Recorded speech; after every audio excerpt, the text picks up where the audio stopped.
Good evening and welcome to the Cedar Falls Planning and Zoning Commission for Wednesday, May 8th, 2019. We have the roll call. Yes. Atkins? Here.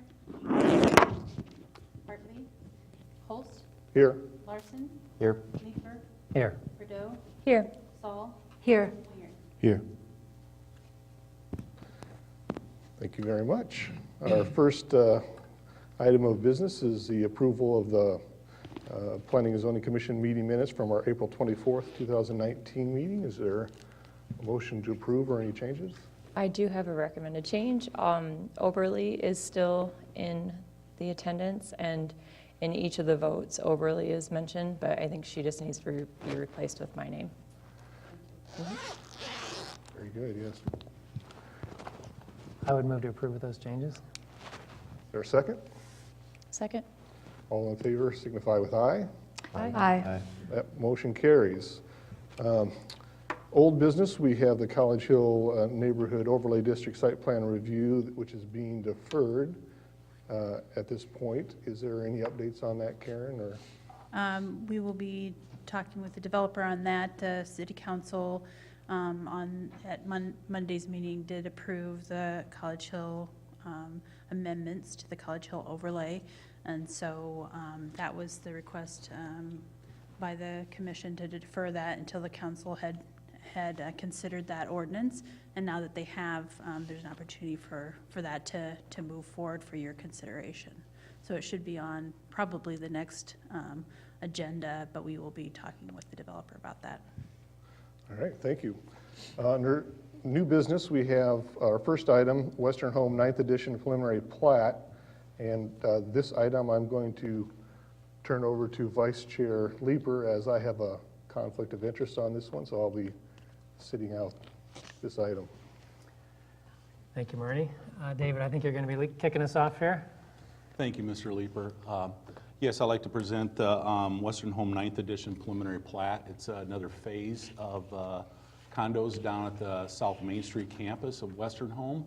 And you can see the location map is just located near the southeast corner of Prairie View Road and Caraway Lane.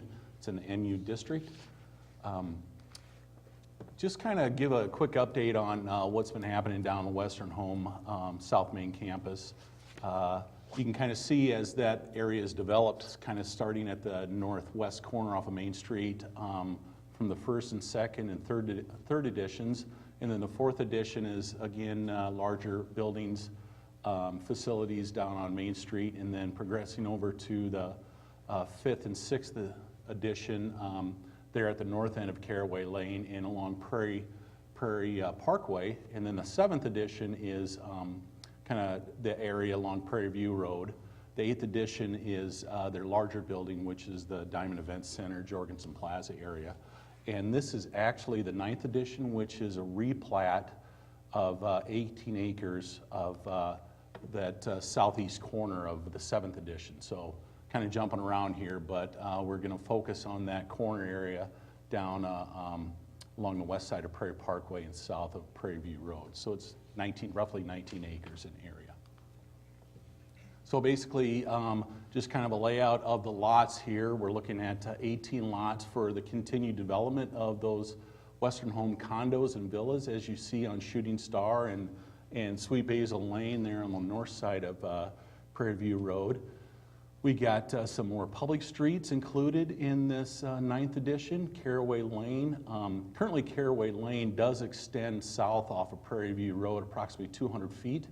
And that provides access into the Diamond Events Center. It's their southerly driveway location. So the idea is really to extend this down to the south end of the plat, kind of loop over to the east, and then come back up north of Savory Lane to connect back into Prairie View Road. So again, there's 16 condos on the south side, 2 on the north side of Prairie View Road. Track D is again identified as those public streets. Those will be public streets. All public utilities are to the site, and they will be extended as this is developed according to the CFU standards. And then stormwater was basically set already in place as part of that 7th edition, and everything basically travels to the south. There is a wide stormwater and utility easement along the south property line there. And the stormwater flows in that direction, and it travels to the east under Prairie Parkway, and eventually ends up into the area-wide detention basin south of Menards. So that detention basin does serve quite a large area in this Pinnacle Prairie development. So stormwater will continue to flow south there. Again, moving along, that is a section of Prairie View, which is again a private street, and that will be converted into a public street, and then that will be transferred to the city as part of this plat. Just kind of focusing on Tract C, which is a larger 8 and 9 acre parcel there on the east side of the plat. When I sent out the staff report, there was a comment about possibly providing a connection from Savory Lane to the east into this tract. Well, I did receive an update plat. It was not included in your packet, but it is shown on here. As you can see, the lots along the east side of Savory Lane, which is lots 11 through 16, they were pretty much compressed a little bit to create a 60-foot space at the south end of that plat there that kind of has a connection to Tract C. So that is basically kind of an identifier or a placeholder for possible street extension into that area. Now, Western Home doesn't know what they want to do there, but it's our intent that if they want to continue this villa development, condominium development, and it kind of really locks them into a place that access needs to be provided on multiple street sides from the north and to the west. You know, that is kind of a neighborhood connection standpoint. When you have those multiple street connections, we want to have adequate access and traffic flow. There's some emergency response issues to that. So again, that area on the south side is kind of a placeholder until we know for sure what's going to go in that area. So Tract C is driveway locations, and then that's that location down there. And then from the north off of Prairie View Road, we want to make sure those driveway locations or potential streets will line up with those existing streets on the north side, which is Sweet Basil and Shooting Star. So as we move along with the 9th edition, this is the master plan that kind of been updated from time to time, and I think it's kind of time to do that now as we move along with this 9th edition. As you can see down there in the southeast corner of the whole campus there's really nothing there. So we want to make sure that there's planned growth in that area. We have a good understanding of what's down there. So the 9th edition will be included in this for those new villas. And then again, everything to the east of this site. And then to the west of the Jorgensen Center, there is areas of future, it's undeveloped right now, it's vacant land. So as Western Home moves ahead, we want to come back to this master plan, have an update for that, show those future uses in Tract C, which is on the east side, and then again, what they want to do on the west side of the Jorgens Plaza area. So identify those areas, and then that future use will determine the need for that connection off of Savory Lane as part of this plat. So moving along, we'd like to recommend approval of this based on comments from the Planning and Zoning Commission. All streets, new roadways are 31-foot back-to-back. That's our standard. There's just some minor easement labeling on that and conform to all the city staff recommendations and technical requirements. We do have representatives from Western Home here if they want to address the commission. Thank you, David. Is there anyone from the Western Home that would like to speak to this issue?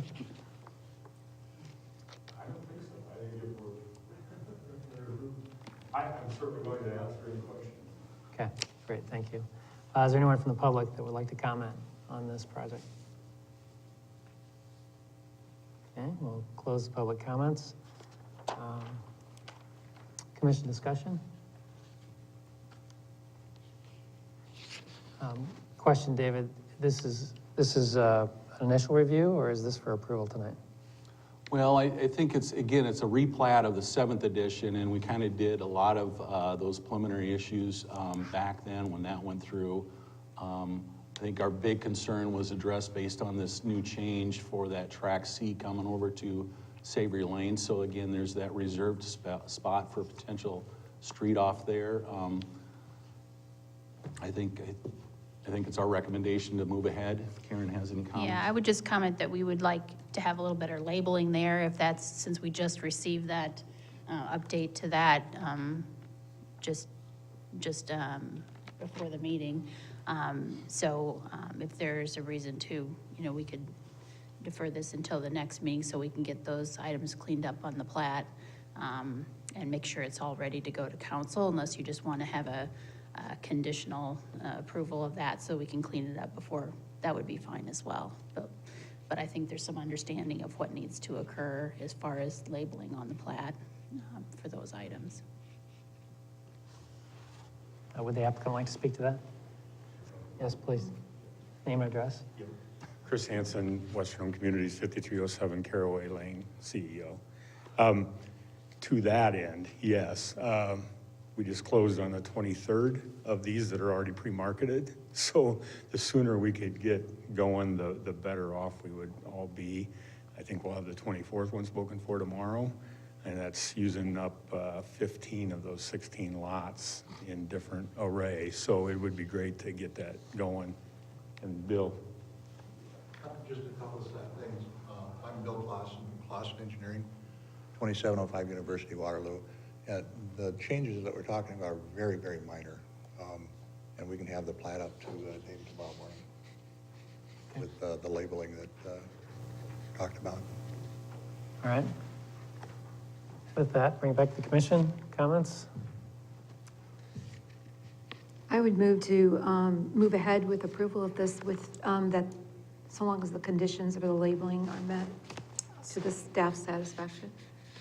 Okay, we have a motion and a second. Comments? Okay, let's vote.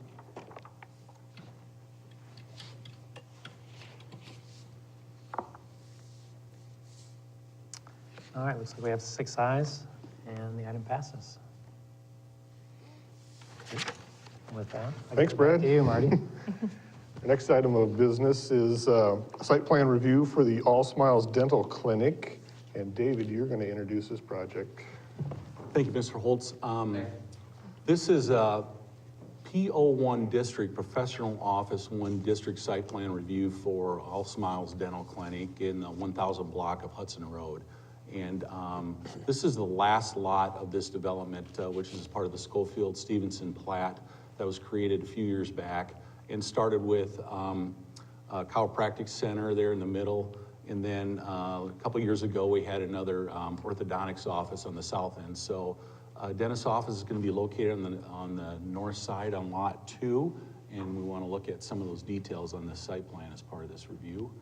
So just kind of looking at what was initially approved, the graphic on the right shows the original site plan, again laying out some parking lot locations and building locations. And as part of the original sale, the city of Cedar Falls used to own this site, which was intended for a future fire department, fire station. But that idea was put aside for other locations. So we decided to sell this, and a development agreement was reached between Schofield and Stevenson for this site. And that identified one driveway location between lots 1 and 3 near the south side of that location. So as part of this review, we want to make that a slight amendment to include a secondary driveway. Kind of over the past few years, as those 2 lots were developed, there's some needed access, additional access. They had some congestion at that south side, and just kind of concerns with potential emergency vehicles blocking that driveway. So staff did take a look at that. We talked about this with property owners and developers in our engineering office. And we concur that secondary access, it's got enough spacing between the other driveway and other streets. It does reduce congestion. It has a nice circular flow through the site. And so it will maintain a right-in, right-out similar to the south side, so there won't be any median cuts on Hudson Road. So we recommend approval of that change, and along with this, there's some access agreements and cross easements permitted between the property owners, and those are identified in those areas. There's a driveway along the south side of Lot 2, which kind of serves the back parking lot of the Schofield Center there in the middle. So those two property owners did sign that agreement to allow that cross-access easement. And then that north-south driveway in front of the existing parking lot, that was part of the original plan. And again, that provides access to everybody in that development. So just kind of an update on some of the changes through there. Just moving along with the site plan elements for the proposed dental clinic there. As you can see, the building is kind of in the middle of the lot. It does meet all the building setbacks for this development with all the setbacks along Hudson Road and north side and the back side. The parking lot setbacks are again outside of those areas. Parking stalls do satisfy the number for that type of use. We do have sidewalks around the building connecting to the parking lot. The engineer did take a look at a sidewalk connection from the building out to Hudson Road and was really scratching his head on that because there's a lot of slope and topography issues on that, and they had to really match up the existing driveway that's in place now with the current building, the level of the building, the floor elevation of the building, and the parking lot to really make it work and flow and for those slope issues and ADA compliance. So there really wasn't, they weren't able to accommodate a connection to that. So the connection will basically run through the middle of the site and then down to the other driveway.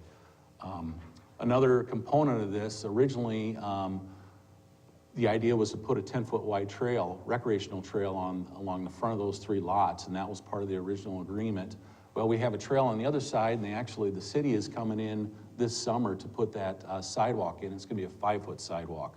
So again, as part of that agreement, those three property owners will share the cost in putting that sidewalk in as that comes through that area. I believe it's gonna come from 8th Street to the north down to 12th Street as part of that sidewalk project. So again, looking at those elements, there's a dumpster area. It's in the northwest corner of the site, and that later kind of shows it in that handicap stall. So it's right behind that handicap stall.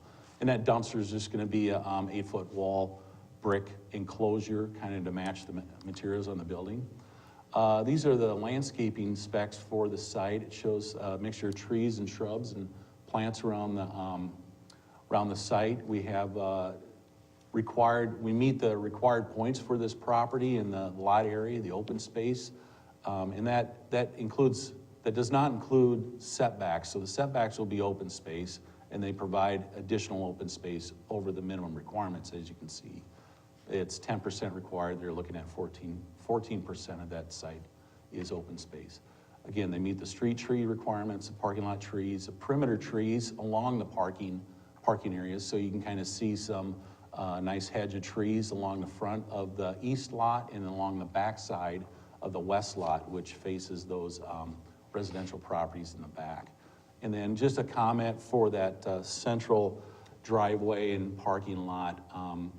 There are a number of trees in front of that. They're either gonna move them or relocate them. So staff recommends some of those trees be pushed to the front just to kind of mix with the existing trees along there to create kind of that screening there along that front new parking area. The stormwater routing, it basically just kind of runs along the north side and the west side of the building, and it runs down, that's piped down into some catch basins, and everything is transferred to the southwest corner of the development site, and that is an area-wide detention basin for those three lots. Everything's gonna be transferred underground. There's gonna be some surface runoffs from the proposed parking lot into some catch basins along that driveway there. But everything is transferred to that basin, and then it's released into the larger basin that the city owns at the northwest corner of 12th and Hudson Road, which is just to the south of this site. Moving along to design review, we'd have a building that fairly, it really matches the chiropractic building there in the middle of the lot. You got a hip roof and some topped with asphalt shingles. There's cultured stone there along the bottom edge, and that's carried up through some columns through the corner, which is kind of a corner entry at the southeast corner of the building. and that runs along all three sides or around all the building facades there. Along the front, you kind of see additional elements with some brick treatments and higher windows with some transom windows, and there's some nice metal sunshades there along the front and the south side of the building. And then moving along to the back, again, that brick stone carries around the bottom, and then there's some vertical panels, composite panels there on the south side, on the west elevation, excuse me. And in the back, it's composite panels, batten board panels, which really mimics the back of the Schofield building. So it's just a different color, same material. So from a material standpoint, it does match the other buildings, just more of a color of gray shades and white shades in that building. So moving along, I'd like to recommend approval of that All Smiles Clinic site with recommendations and comments from the Planning and Zoning Commission and technical requirements. Thank you, David. Is there anybody from the applicant who would like to address the commission? Seeing none, I'll open it if there's anybody who would like to comment on this, public comment. Seeing none, we'll bring it to commission for discussion or a motion. I would move to approve as described. There's a motion, is there a second? I'll second. Been moved and seconded. Is there any discussion? Comment? None, seeing none, we'll go ahead and vote.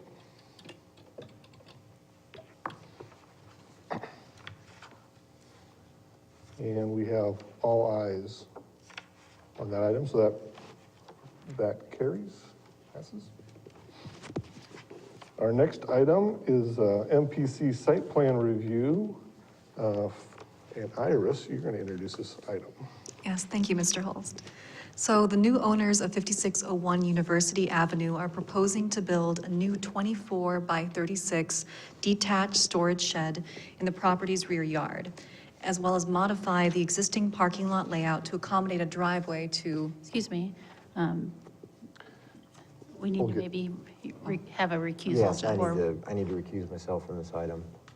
Sorry, I was going to give him a second to do that after the report. Oh, I think it should be before the staff Okay. report's Thank you. given, so.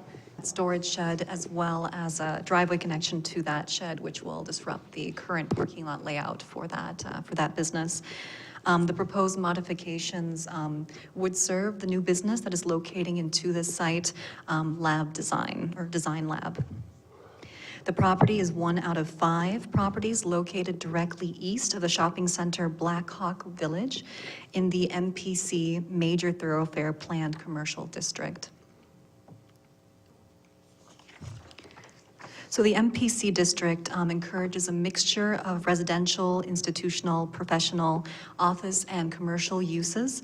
It also seeks to allow this development in a manner that will result in minimal negative impact to neighboring residential areas. As such, site plans are required and reviewed and approved by the Planning and Zoning Commission and City Council at the time of a rezoning request. And also, to meet those requirements, if any substantial changes are proposed to a site plan in the zoning district, they are required to go through the same review process through Planning and Zoning and City Council to get approval.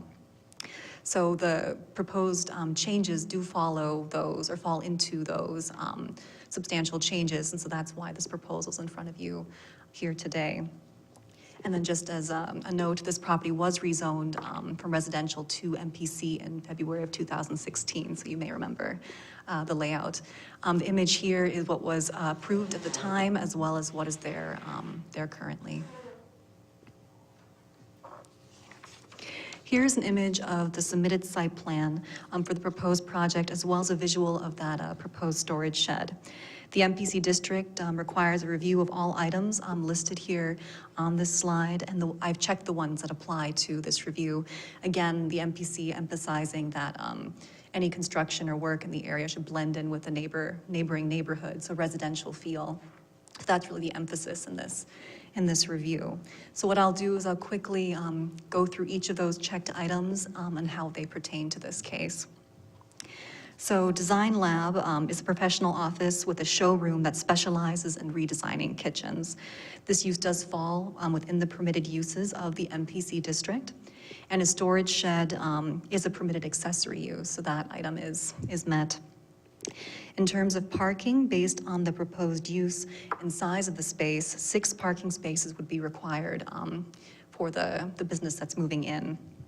The existing site currently has 9 spots. The driveway that's being proposed that would connect to the storage shed would remove 2 of those spots, but the applicant is proposing to install 2 new spots as well along the side of the drive, along that shed side. So in essence, they're maintaining the 9 spots that this site is providing. In terms of setbacks, accessory structures are required to remain of this size, 10 feet, a setback 10 feet away from the side lot lines and rear lot lines, as well as an 8-foot separation from the primary structure. So the proposed location of the storage shed does meet the requirements of setbacks. The drive aisle and parking spaces also meet the requirements of the city's size and spacing requirements. In terms of open space, the district does require a buffer of green space around the district, neighboring residential zoning districts. The proposed shed does not fall within that buffer, as there is another MPC zoned parcel right behind it. That said, there are existing shrubs and larger trees behind that storage shed, so it does also help buffer any view of that structure from the south. In terms of building design, the MPC district does require buildings, again, to blend in with the residential character of the area. So the structure is being proposed to mimic that of the house. So it'll actually look like a residential garage, and will also be the max 18-foot high for that residential detached structure. The materials and the roof pitch will also match that of the home, and the applicant's also proposing to re-side the house with a similar material. In terms of signage, the applicant is proposing to install 1 new lighted cabinet freestanding sign along University Avenue. It'll be 11 feet by 3.5 feet in size, and it does meet the signage requirements of the code. The last item is lighting. The MPC district does require that any lighting placed on the site not impede or reflect into residential neighboring properties. So the only lighting that's being proposed would be that of the lighted sign, and as it's parallel to or perpendicular to University Avenue, it won't be shining into any residences. So with that, with it meeting all the requirements of the site plan review, staff recommends that this project be approved and forwarded to City Council for final approval. Thank you, Iris. As Kyle noted, he's recusing himself as he's part of the applicant team. So is there anybody that would like to speak on behalf of the applicant on this item? Seeing none. Is there anybody in the public who would like to make a comment on this application? Seeing none, I'll bring it to the commission for motion or discussion and discussion. I'll go ahead. Go ahead. Go ahead. Just to clarify, this is part of the existing business in the house, or it's something different? There used to be a hair salon in that house when it was first rezoned. This is a new business moving in. So that storage shed will supplement the use that's moving in. So it'll be used to store extra floor items and things that help complement that business. And as I understand it, the renovation of that property has already happened, so correct? It's happening, currently Okay. happening, underway. Okay. Well, I would move to approve. Is there a second? Second. Moved and seconded. Is there any further discussion? Seeing none, we'll go ahead and vote.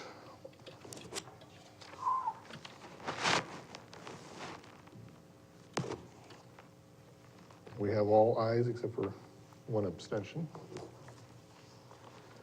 So that motion carries.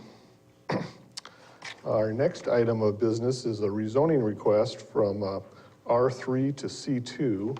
And Iris, you're up again. Thank you. So through actually a mobile merchant application, it was brought to staff's attention that there was an error in the city's zoning map. The parcel at 2600 Grove Street is currently zoned R3 and has been since 1970. And to correct this error, staff is actually the applicant requesting this change to change it from R3 to C2. So some quick background.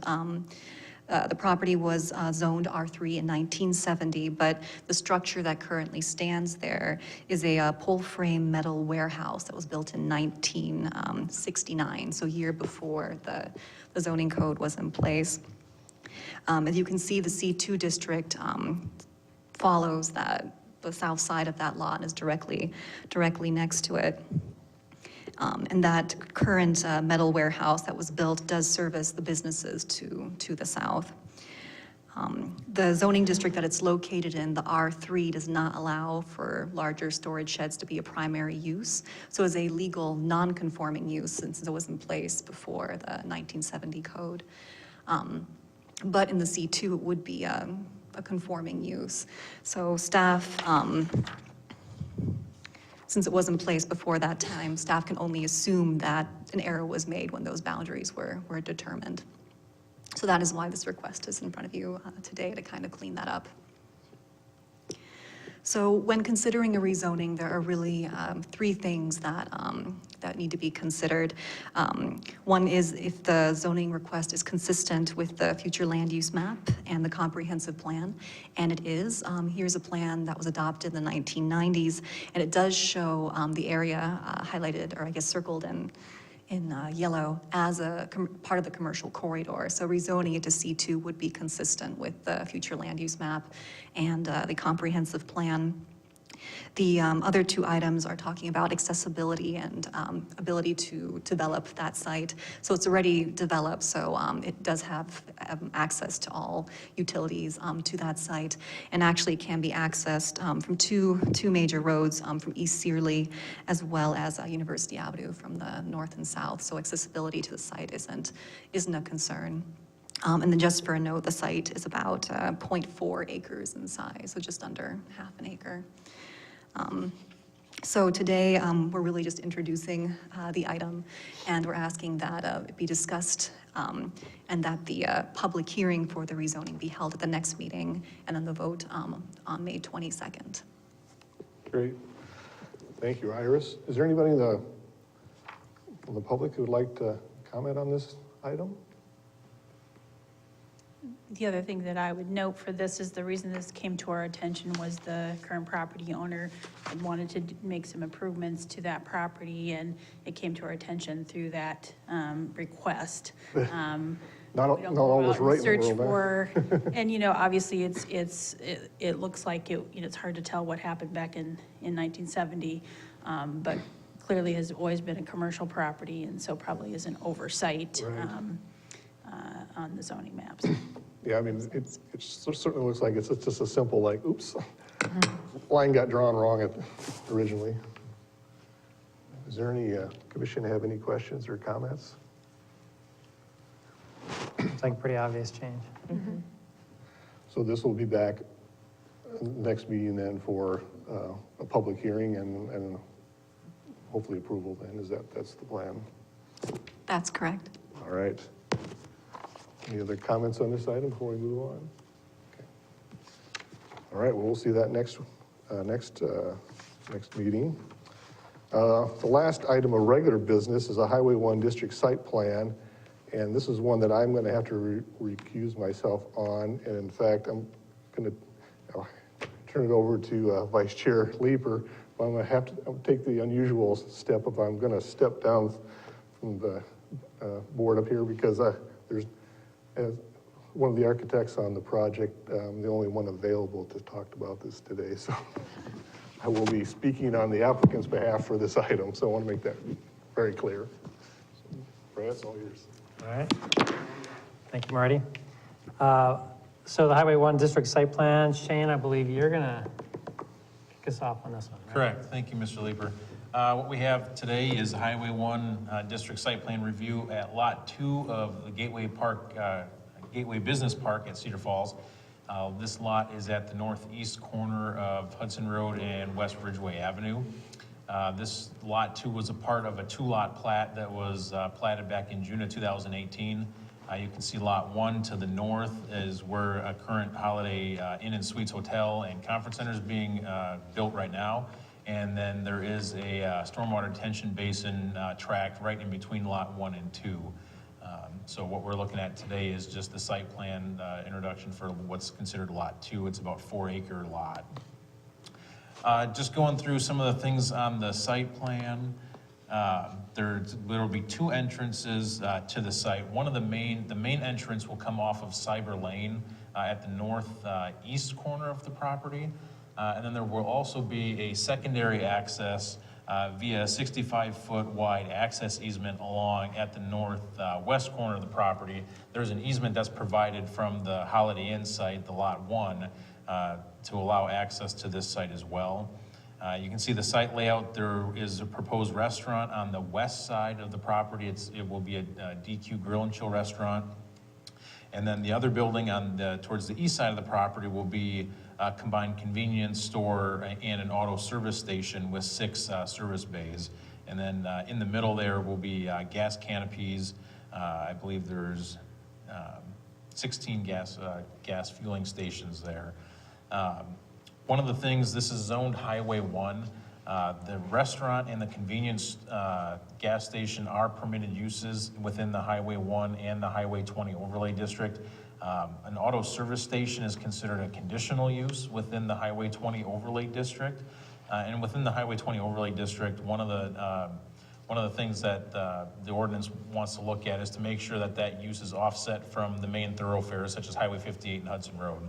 The ordinance gives a recommendation of being at least 300 feet from the either Hudson Road right-of-way or Highway 58 right-of-way. So on this map, you can see that the building with the combined convenience store, gas station, and auto service station buildings about 475 feet away from the Hudson Road right-of-way. So staff feels it is a good distance away from that main thoroughfare. And as you'll see as I go along, they are proposing some landscaping to help buffer the site from the main roads. Just going into some other details regarding the site. Again, along that main entrance at Cyber Lane, they are proposing a sidewalk connection. There will be public sidewalk installed along Cyber Lane that will be done by the property owner. And then also there is a recreation trail that will go along the south and west sides of this property, and this will also extend up along the west side of the Holiday Inn site. So there will be 2 connections from the trail, one north of the restaurant building, so pedestrians or bicyclists can get off the trail, get to the Dairy Queen building. There will be a area there with some bike racks to park their bikes. And then there's also a connection to the trail at the south side, just south of the convenience store building. Again, there's a connection to the trail, and up near the building there will be another concrete area there with bike racks for people to park their bike. There will be 2 trash enclosures on this property, one for each of the uses. For the Dairy Queen building, it'll be at the southeast corner, towards the southeast corner of that building. It'll be a fully enclosed enclosure, and as you'll see on the landscaping plan, it will be surrounded by landscaping to help that screen as well. And then the trash enclosure for both the convenience store and the auto service center actually will be an extension of the wall of the rear of the building that will wrap around. So if you're looking at it from Ridgeway Avenue, it'll almost look like it's part of the building. It'll be about a half wall with the same materials as the building, so as to help screen that's an actual trash enclosure. And then on the north side, again, you can see there's where that stormwater detention basin's at, which is between that and then that Holiday Inn site. So they did provide a landscaping plan. Again, things that the ordinance looks at as far as landscaping, you gotta have street trees, a certain amount of trees that are along the street frontages, a certain amount of trees within the parking lot area, And then also perimeter trees. So the ordinance requires a total of 5,446 points. And what was provided was 8,100 landscaping points. So they're well above what's required for the landscaping. And the Highway 20 Overlay District requires 15% of the lot to be remaining in open space, and they're providing about 28%. So close to double what's required as far as the open green space area. I did want to call out one thing at the south side of the convenience store, which also wraps around to the east along Cedar Lane. They're showing a number of plantings of trees and shrubs, but they're also going to have that along a raised berm. So they are going to propose a 2 or 3 foot berm with the landscaping on top of that. And again, that's to help screen the parking area for the service center and the end of the building that houses the service center. So I think staff feels pretty comfortable with the landscaping plan and how they're taking steps to help screen that area from the public roadway. Signage plan, they're proposing 3 locations for signage at the southwest corner of the property, right near the corner of Hudson Road and West Ridgeway Avenue. Is their main sign. They're showing a 25-foot tall sign at 198 square feet. The Highway 20 Overlay District allows one main sign up to 25 feet and 200 square feet in size. So this does meet the requirements for their main sign. And then they're also showing 2 additional smaller signs at the entrance to the site along Cedar Lane, and then at the southeast corner near Cedar Lane and West Ridgeway Avenue. Those signs will be 6 foot tall and 70 square feet each. The ordinance would allow those to go up to 15 feet high and 150 square feet, so those are well within the ordinance requirements for signage. They are showing some wall signage again. It would appear to be in conformance with the plans, but those would be reviewed when they come in and submit their sign permit. Stormwater management. So again, you can see that stormwater detention basin on the north end of the site. This site does have a number of intakes kind of along the north side of this property. All the water will kind of flow from the areas into these intakes, and then will eventually get deposited into that detention basin. You can see here they're showing 4 different locations where water would run into that detention basin. And again, this detention basin serves this site. It also serves the hotel site to the north as well. Just starting to look at some of the building design. This is just an overview of the entire site. You can kind of see where I was talking about where that berm would be on that south and east side of the site. And you can kind of just see how the overall site will be laid out. Going into some of the building design elements so this is the Dairy Queen building. They're looking at having a brick base around the entire building with some cultured stone, metal accent panels, EIFS glass, and then fabric awnings over all of the windows and doors. They are proposing an EIFS cornice again atop that main entrance wall to give it that main entrance feature. The image on the left is if you're kind of standing along Hudson Road looking east, so you're kind of seeing the west side of the building where one of the main entrances will be, and then the south side of the building, which there will be an entrance and then some seating area in front of the building as well. And then the image on the right is if you were probably standing along Ridgeway Avenue, kind of looking to the northwest. You'll see the east side of the building is basically the drive-through area where there's just a drive-through window. Looking at the convenience, the convenience and service center is one building, but I'm just going to focus on what the convenience store side looks like. So the image on the top left is the actual front of the convenience store, which would be facing west. So this would be facing towards the Dairy Queen building. Again, this incorporates the same brick materials with stone caps. It does have EIFS glass, and then they're also proposing fabric awnings over all the windows as well. So they are trying to kind of keep some of the materials similar with the Dairy Queen building. And again, this side of the building will have that same that cornice atop the north and then the west walls.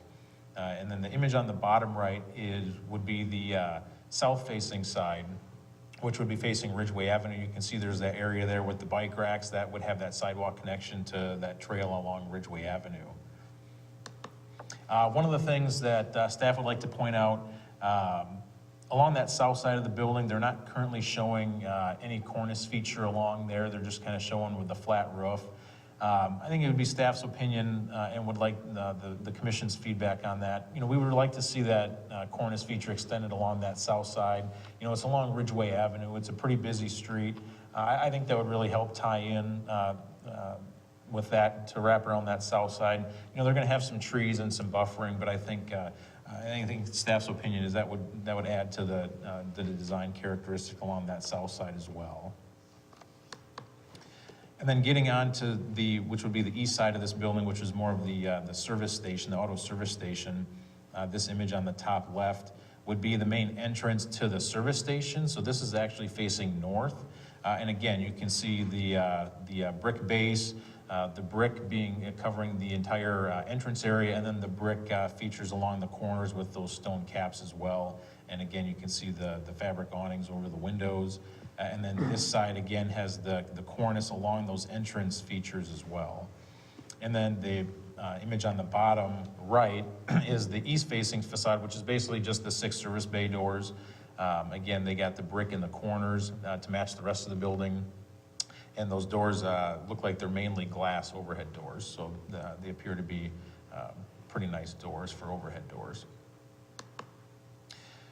One of the other things that staff was looking at in regards to some of the pavement, so you got around the gas canopy, there appears to be a significant area of concrete between the building and then between the parking area and the gas canopy. There's approximately 39 feet and then 42 feet from those parking areas to the gas canopy. And then on the south side too, there appears to be a bit of concrete. Staff would just like to see if the applicant, if there's a chance to possibly reduce those. I mean, we have ordinance standards on driving lanes. You know, it's typically 24 feet. You know, so 39 and 42 feet is a little bit more than what is typical for driving lanes. So it was just something staff wanted to point out, that if there's an opportunity to maybe shrink that up a little bit, which could maybe add some green space, that would be something we'd like to investigate. So at this time, it's just the introduction of this site plan again for discussion amongst the commission and then public comments. And we would provide the following comments regarding the site plan. Again, we would like to see the addition of that cornice feature along the south side of the service station building along West Ridgeway Avenue. Again, reviewing of the pavement area there in front of the gas station near the canopy area, and any additional comments that the commission may have. And again, once we gather those comments, we would look to bring this back for a vote at the next P&Z meeting. Thank you, Shane. At this time, does the applicant have any comments? Your name and address, please. My name is Martin Rouse, address 902 13th Street, Grundy Center, Iowa. I am the developer on this project, along with my family. My wife and my parents are here tonight too, along with the design team. And I would like to have Brad and Jennifer Rude from Dairy Queen address a few of the issues, along with John Biederman and Marty Holst. Brad Best, 1212 Oak Park Boulevard, here in Cedar Falls, also Peters Construction, general contractor on the project. Here to introduce the group, let everybody know we're here to answer questions. I'll turn it over to Jennifer from Dairy Queen Corporate. So. Jennifer Rude, American Dairy Queen Corporation, 8331 Norman Center Drive, Bloomington, Minnesota, 55437. Just pleased to see a Dairy Queen newest prototype come to Cedar Falls, and well upgraded with the brick and the extended building enclosing the walk-ins. Okay.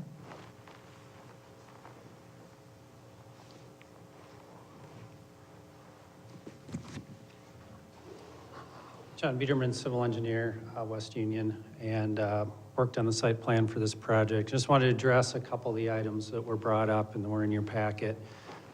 First being parking spaces. I think, you know, you have a minimum requirement, which we are exceeding. We feel we need every parking space we can probably get and then some for this site. So just want to make that clear that, even though we're over the minimum, we feel to make these businesses operate as they should, we need what we have. And if we had more area, we would like to even fit in more. So just kind of clarification on the parking spaces. The other item was, that Shane had mentioned, was the, kind of that apron area in between the building and the canopy and the parking, seeming to be a lot. And, it does seem to be a lot if you're just pulling in with a car, with a pickup, with a van, which the majority of the users will be to those fueling stations.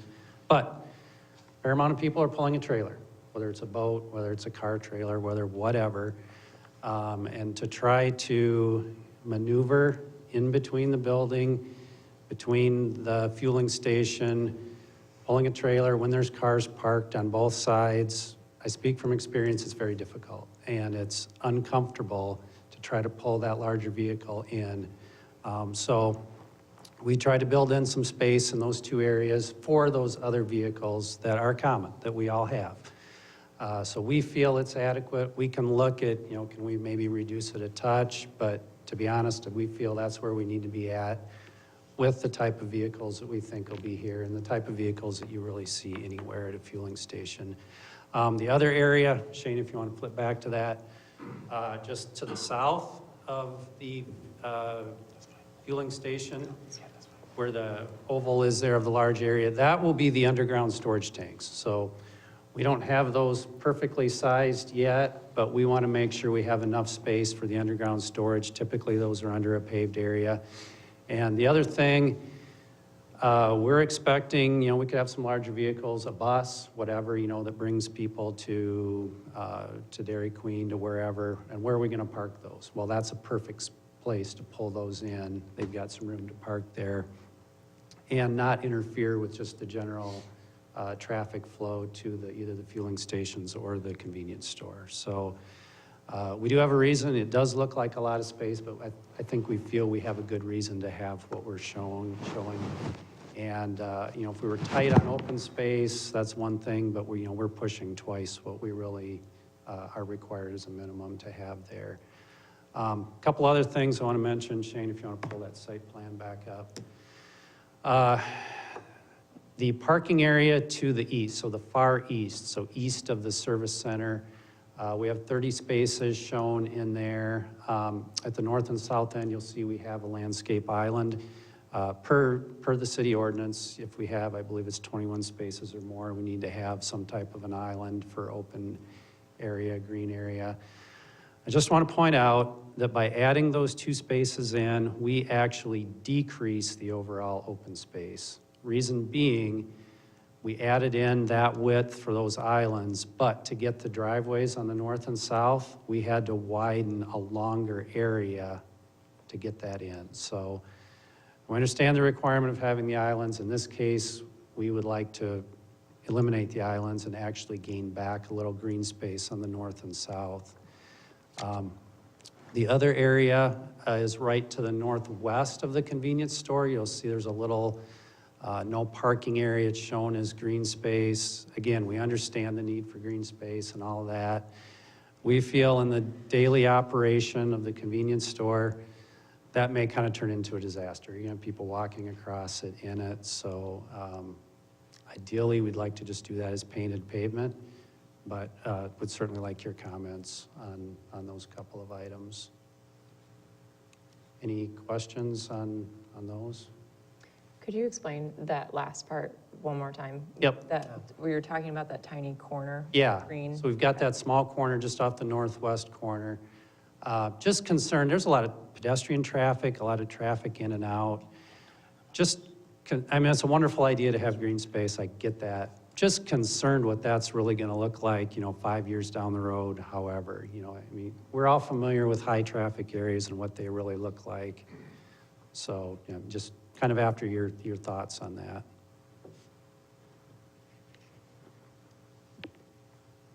All right, thank you, Okay. John. Thanks.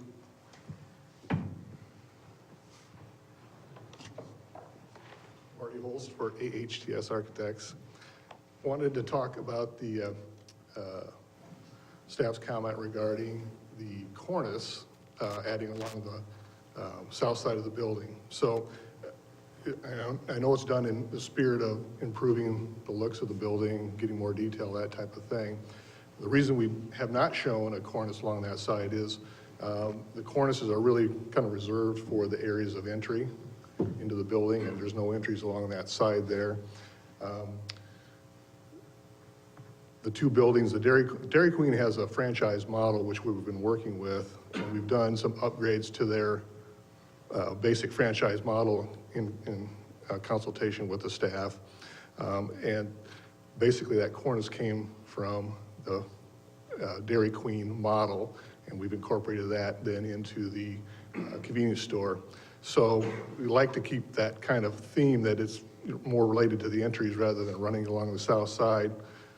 If we want to do something more on the south side, we'd rather do something else rather than cornices. Don't feel that that's quite the right way to excuse me, to do that. There is that side is recessed. The grade is lower there, so and with the berm, and then there's a lot of landscaping put in there to basically, we kind of want to screen that end of the building. The focus is on the west elevation, which is the front of the building, and just trying to keep that as the focus on the project. So that's kind of that's where we're trying to go with the design of the building. Okay, thank you, Marty. Is there anyone from the public that would like to comment on this project? Hearing none, I would bring it back to the commission for discussion. I just have a comment about removing the two side islands. I wonder if there's a way, instead of having them two on the side, is there a way to do one in the middle so that you're still meeting the minimum requirement of the 21 spaces, yet not having the two on the side, because I could see how that could cause some traffic issues. The two end island is what Yep. you're referring Yep. to. The end islands actually are intended to buffer the driveways from the parked cars. And so that's a typical treatment for a parking lot, to have an end island to make sure people understand where the driveways are versus where the parking aisles are.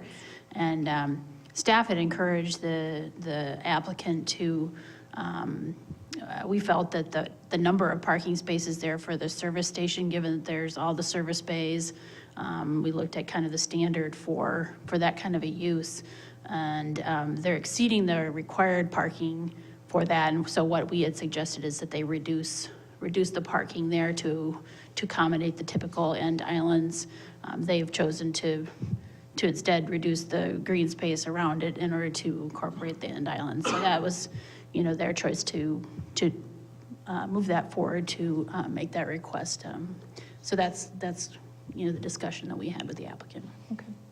And if I can just add to that, staff did ask if we could reduce parking spaces due to the interpretation of the code.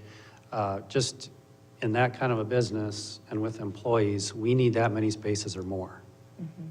If we had more space, there would be more parking spaces. So we need it, like I said, we need every parking space we can get and then some. So, yeah, putting something in the middle, again, same thing. We just reduce what we can get for green space on the outside. So Okay. that's kind of where we're coming from. All right. Is it the end of the world? It's not the end of the world at all either way. It's just, just something we're Sure. requesting. Sure. Okay, thank you. I think your explanation too of the traffic makes complete sense, so thank you. Yeah, I guess I have a list that, as you guys were checking these off, the cornice, I guess I would kind of agree with Marty. I think, really highlights the entrances, and that's okay, especially if we're buffering that side with some landscaping. Reduction of the paving was one item, and I'd say if we can, it certainly, there's a lot of paving there, but you are meeting the requirements of what we have. So if we can squeeze it, I think the commission would encourage you to do that. If we feel like it's going to really restrict how we operate that space, then I think we understand that as well. Yeah, I wouldn't support elimination of the islands as I look at that. And yeah, that little corner island that we're talking about, is that one, I guess I'm not going to get too excited about. It's a tiny little piece of green amongst a lot of concrete. So, is anything going to grow in there and survive? I don't know. I think your explanation too of the traffic makes complete sense, so thank you. Yeah, I guess I was, I have a list that, as you guys were checking these off, the cornice, I guess I would kind of agree with Marty. I think, really highlights the entrances, and again, you meet the open space requirements.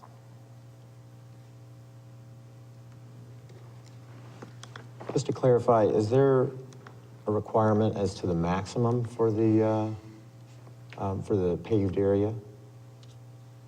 No. Okay. Personally, I feel like it makes sense to leave alone.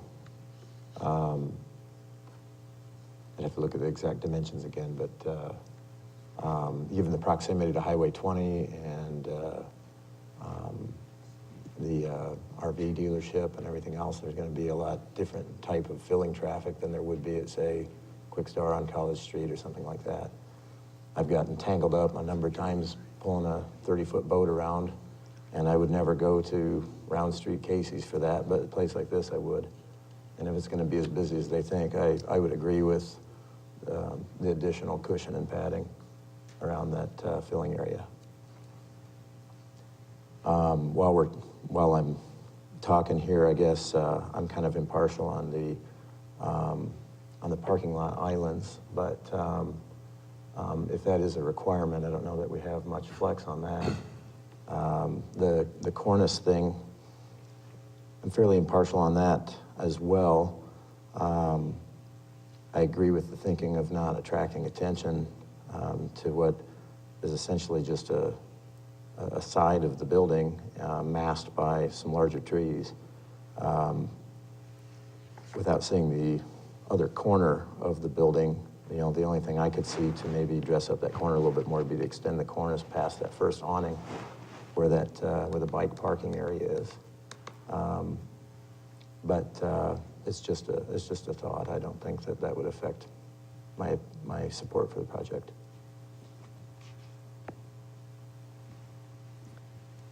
Any other comments from the commission to the group? I think I just reiterate the cornice talk. There's enough detail in that building plan as it sits that, you know, I think that's really splitting hairs at this point when you've got the additional landscaping, the additional green space.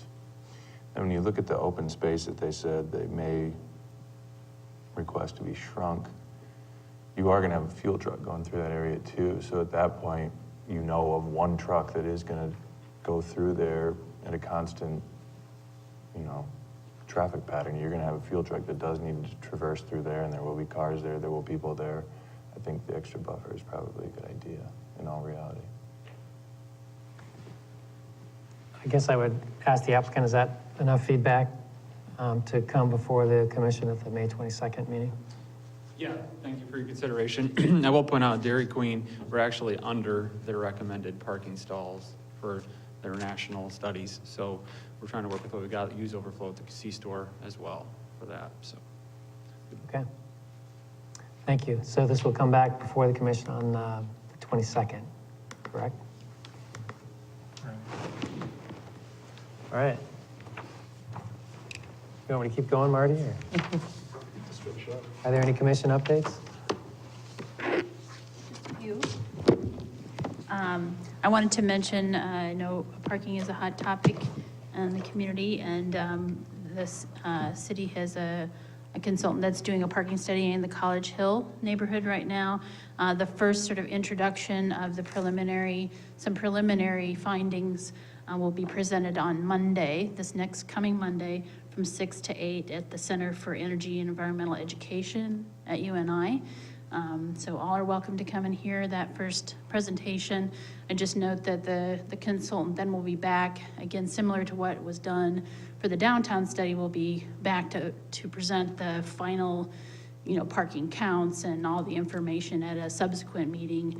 I don't know the exact timeline for that, but that time they'll also be giving the recommendations for that parking study. So this initial study is just an overview of the survey that was conducted and some of the preliminary results. But all are encouraged to attend if you're interested in parking on the Hill. When will they finalize that then, Karen?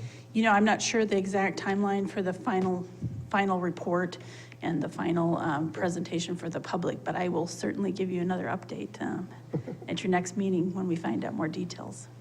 Karen, will there be any written report from Monday if we can't attend? There's not a written report at this time. This is just the very first presentation from the consultant because they haven't finalized any kind of report yet. So they'll be answering questions from the public and presenting preliminary findings. It will be televised and it will be on the, replayed on the city channel.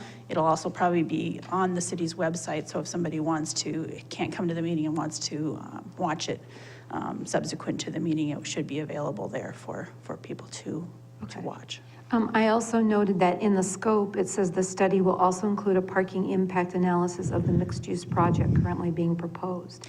Will that be addressed at all on Monday? I don't believe that will be in this initial because they need the parking counts in order so the purpose of the parking impact study is really to talk about the impact of a particular development on the public parking in the area, and until they have the finalized counts for the public parking in the area and how things are being parked in the area, they won't be able to do that analysis. So we won't have that information on that particular development, how it affects that at the public Monday. parking. Yeah. No, I don't believe that. I haven't seen the presentation, a copy of the presentation yet, so I don't know exactly what's going to be in the presentation. I guess we'll find out on Monday evening, and then there'll be some time for public input and revisions, and they'll coming back for that final report then. All right, thank you. Building on that, I would say it would be helpful as we consider that project moving forward here soon, probably, that we get a little feedback. Right, right. But again, it's not supposed to address the private off-street parking requirement. That will not be addressed in the parking study. What it will address, similar to what was done for the parking impact studies downtown, we'll be talking about what the potential impact or effect it will have on the public parking system in the area. So just don't want to give that clarification. Well, 'Cause there's been some confusion. I wish those two were separate, but They're not. seems like they're not. And then I also want to mention, it was a request from the commission to give sort of an update on the city's progress on implementation of the downtown parking study.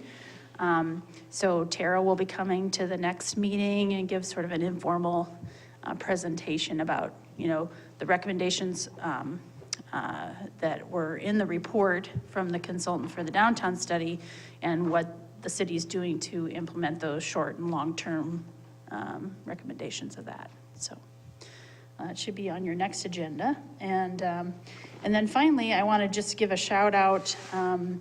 We are progressing again with the community design charrette is coming up the first week of June. We're very excited about that. We want everyone to feel like they're invited and really encouraged to attend and participate. As you recall, at the first kickoff meeting a few weeks ago, the consultants really were focusing on the public input for, what is downtown now? What is it like? What are we concerned about? What are the best aspects of downtown currently?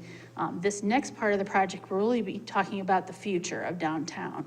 So we would really encourage the commission and all the public to attend.